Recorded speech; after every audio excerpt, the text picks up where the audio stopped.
নমস্কার। পূর্ব মেদিনীপুর জেলার ভূপতিনগরে আজকেও আক্রান্ত হতে হলো কেন্দ্রীয় এজেন্সি এনআইএ কে, যেখানে শাহজাহানের মতো নেতার জামানত জব্দ হয়ে গেছে, তারপরেও তৃণমূল কেন্দ্রীয় এজেন্সিকে টার্গেট করতে ছাড়ছে না। কখনো ইডির উপর হামলা হচ্ছে, কখনো সিবিআই এর উপর হামলা হচ্ছে, কখনো এনআইএ এর উপর হামলা হচ্ছে, কিন্তু আদেও এই কেন্দ্রীয় এজেন্সিকে আটকাতে পারছে কি?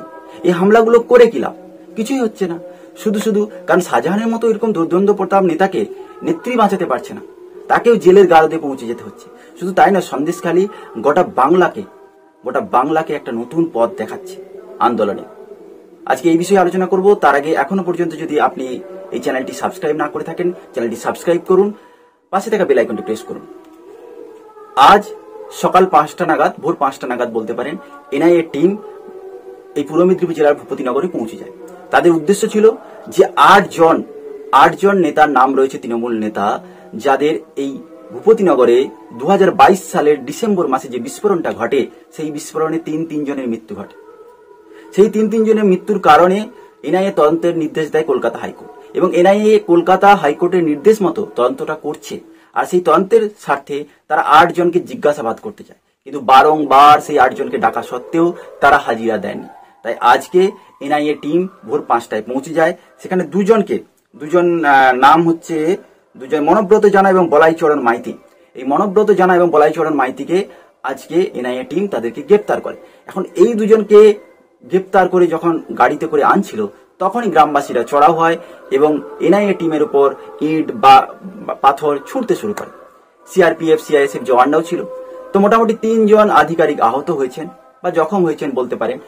এখন প্রশ্ন উঠছে যে কেন এরকম তৃণমূল নেতাদেরকে তদন্তের স্বার্থে যখনই ধরতে যায় কেন্দ্রীয় এজেন্সি, তখনই গ্রামবাসীরা চড়াও হয়ে যায়, তৃণমূল কর্মীরা জড়ো হয়ে যায়।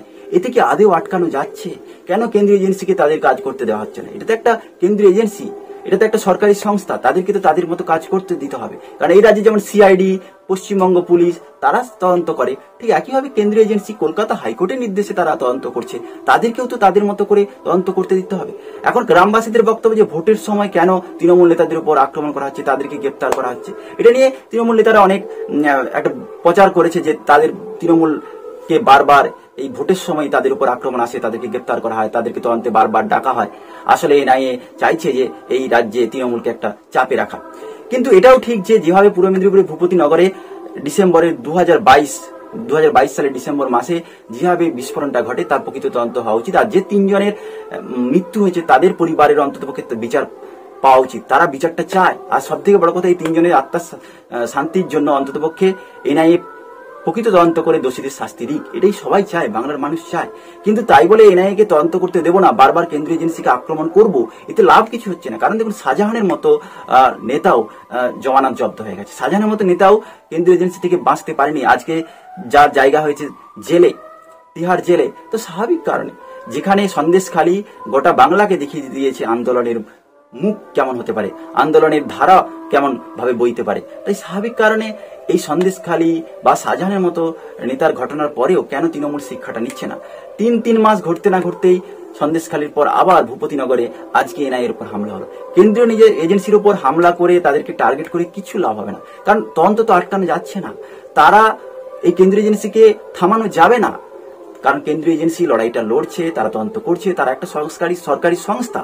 সুতরাং এইটা বুঝতে হবে যে তৃণমূল নেতাকর্মীরা যদি ভাবে কিছু লোক জড়ো করে, গ্রামবাসীদের জড়ো করে তাদেরকে কিছু টাকা পয়সা বা প্রলোভন দেখিয়ে এই তদন্তকে ব্যাঘাত ঘটাবে, সেটা সম্ভব নয়। সুতরাং এটা বুঝতে হবে যে ভোট আসবে, ভোট যাবে, কিন্তু তদন্তের মতো এগোবে, আর তদন্তে সবাইকে সহযোগিতা করতে হবে। তাই যে 8 জন তৃণমূল নেতার নাম রয়েছে তার তদন্তে সহযোগিতা করুক, এবং তারা এই তদন্তের গতিকে আরো ত্বরান্বিত করুক। তদন্তে বাধা প্রদান করে আসলে নিজেদেরই সর্বনাশ ডেকে আনছে। দর্শক, আপনাদের কি মতামত যে এনআইএ তদন্তকে আটকে দেওয়া হচ্ছে বা তাদেরকে বাধা দেওয়া হচ্ছে বা কেন্দ্রীয় এজেন্সিকে টার্গেট করা হচ্ছে, এতে কি তৃণমূল আদেও ভালো ফল করবে বলে মনে করছেন? দয়া করে কমেন্ট করুন। আর অবশ্যই এখনো পর্যন্ত যদি এই চ্যানেলটি সাবস্ক্রাইব না করে থাকেন, দয়া করে চ্যানেলটি সাবস্ক্রাইব করুন, পাশে থাকা বেল আইকনটি প্রেস করুন। এখন এই পর্যন্ত, আবার দেখা হবে পরবর্তী কোনো প্রতিবেদনে।